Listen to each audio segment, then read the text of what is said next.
प्रदीप जी, जिस प्रक्रिया में आपको 2011 में खामियां नजर आ रही थी, वही प्रक्रिया 2026 में आपको ठीक क्यों लग रही है?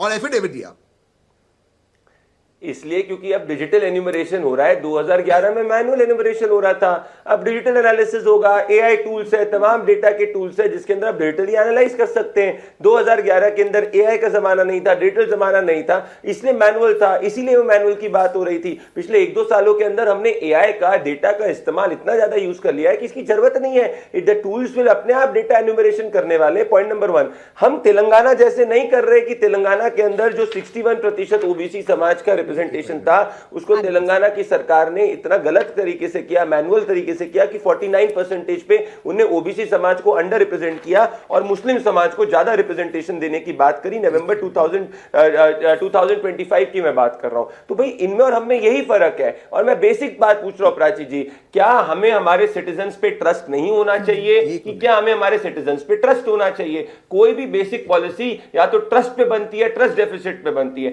हम ट्रस्ट पे बनाते हैं इसीलिए लाखों करोड़ों की डीबीटी पहुंचा जाते हैं, हम ट्रस्ट पे बनाते हैं इसीलिए लीकेजेस नहीं होती। ये ट्रस्ट डेफिसिट पे बनाते हैं इसलिए इनके समय में लीकेज होती है। और इनने जब सर्वे किया, भले वो तेलंगाना हो गया या भले वो कर्नाटक हो गया, हमने देखा कि क्या वहां पे ओबीसी समाज की स्थिति है। तो इसलिए नहीं इस बार ड्रॉप डाउन कर रहे हैं। ये तो कह रहे हैं बिहार जैसा कर दीजिए, और बिहार जैसा करने में तो अब आपको, मैं आ रही हूं तहसीन जी, बिहार जैसा करने में तो आपको अब दिक्कत नहीं होगी। बिहार में जिन्होंने कास्ट सेंसस करवाया था उनके साथ ही आप सरकार में हैं, तो बिहार जैसा कर दीजिए।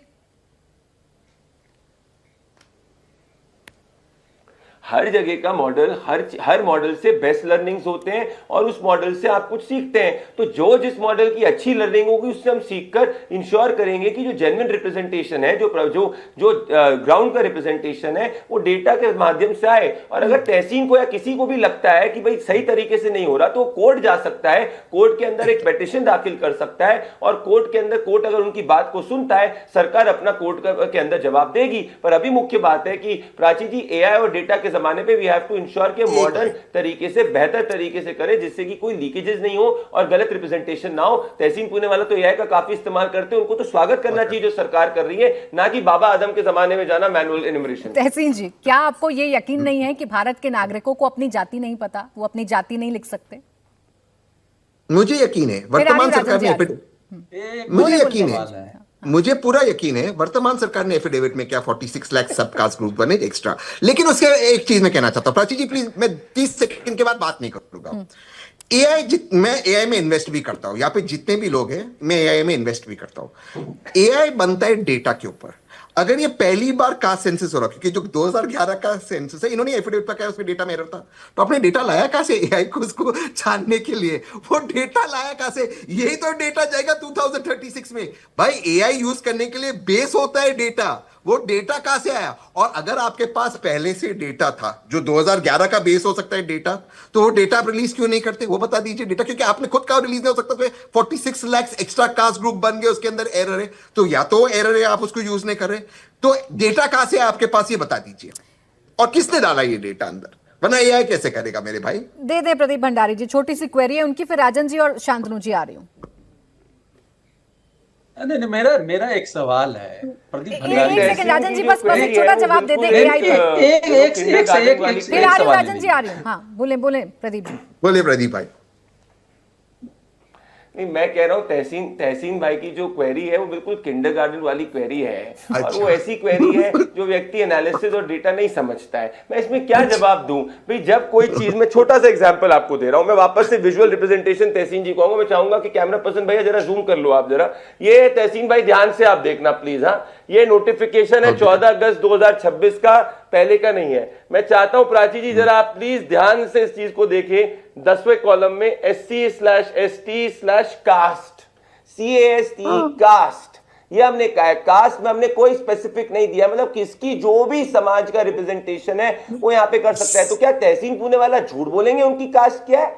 क्या मान लीजिए प्रदीप भंडारी सवाल क्या था, बोलेंगे प्राची उनकी जी? कास्ट क्या है? क्या इस देश के आदमी को झूठा कांग्रेस पार्टी बोलना चाह रही है? जब इस देश का आदमी करेगा, एआई टूल्स उसका इस्तेमाल करेंगे, उस डेटा से अच्छा। एनालिसिस करेंगे और रिजल्ट पे लेके आएंगे। 40 क्या, आप तो इसमें 40,40,000 तक आप इसमें एनुमरेशन कर सकते हैं। तो तहसीन भाई, अच्छा। देश के नागरिक को झूठा मत कहो, देश के नागरिक पर अविश्वास मत करो। मुझे पता है तेलंगाना में आप लोग फेल हो गए मुस्लिम रिप्रेजेंटेशन बढ़ाने के लिए, पर देश को झूठा मत बोलो, ये मेरा निवेदन है। देश के राजन जी। गरीब को झूठा मत बोलो, देश के ओबीसी को झूठा मत बोलो, राजन ये मेरा रिक्वेस्ट है। अभी बताइए, इस डिबेट से आपको क्लियर हुआ कि नहीं हुआ कि सरकार कास्ट पूछ रही है और हर कास्ट के बारे में जानकारी सरकार के पास होगी? नहीं प्राची जी, मूलभूत सवाल पर तो आप चर्चा ही नहीं कर रही है।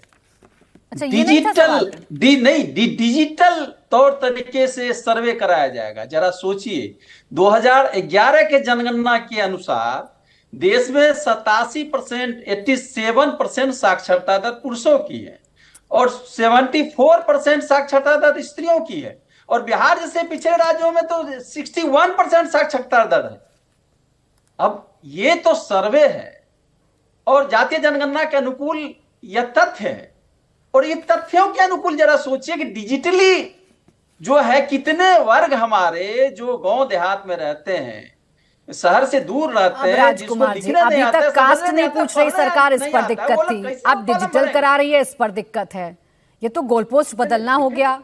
दिक्कत कठिनाई है, कठिनाई तो है। कैसे इसका, तो फिर ये सवाल पूछिए ना, फिर ये भ्रम क्यों फैला रहे हैं कि सरकार कास्ट नहीं पूछ रही है?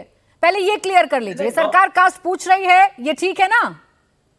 नहीं प्राची जी, शहर में रहकर बात करना अलग बात है। गांव देहात में शहर गांव की बात नहीं कर रही, मैं अभी देश की बात कर रही हूँ। सुने राजन जी, स्कूल देखा राजन जी, शहर गांव में अभी सुने राजन जी प्लीज थोड़ा गोल पोस्ट नहीं बदलते हैं। शहर गांव की चर्चा भी कर लूंगी, डिजिटल और मैनुअल पर भी चर्चा करूंगी।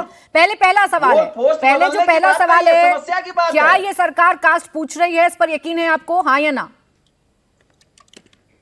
नहीं, यस नो में जवाब नहीं होता है। देखिए, जब तक आर्थिक, सामाजिक, शैक्षणिक सर्वे ठीक से नहीं कर पाएगा एक व्यक्तिगत, जब तक उस पर जातियों के अभिलेख नहीं होगा, तत्व सामने नहीं आएगा। जाति तो पूछ रही है ना सरकार, सर्वे क्यों कराया जा रहा है? अरे जाति तो पूछ रही है सरकार। फिर वही बात राजकुमार राजन जी की, सरकार कोई काम कर रही है, विपक्ष में बैठे हैं इसलिए सवाल पूछना है, ये सिर्फ भूमिका नहीं होती ना। सवाल पूछिए, पॉइंटेड सवाल पूछिए।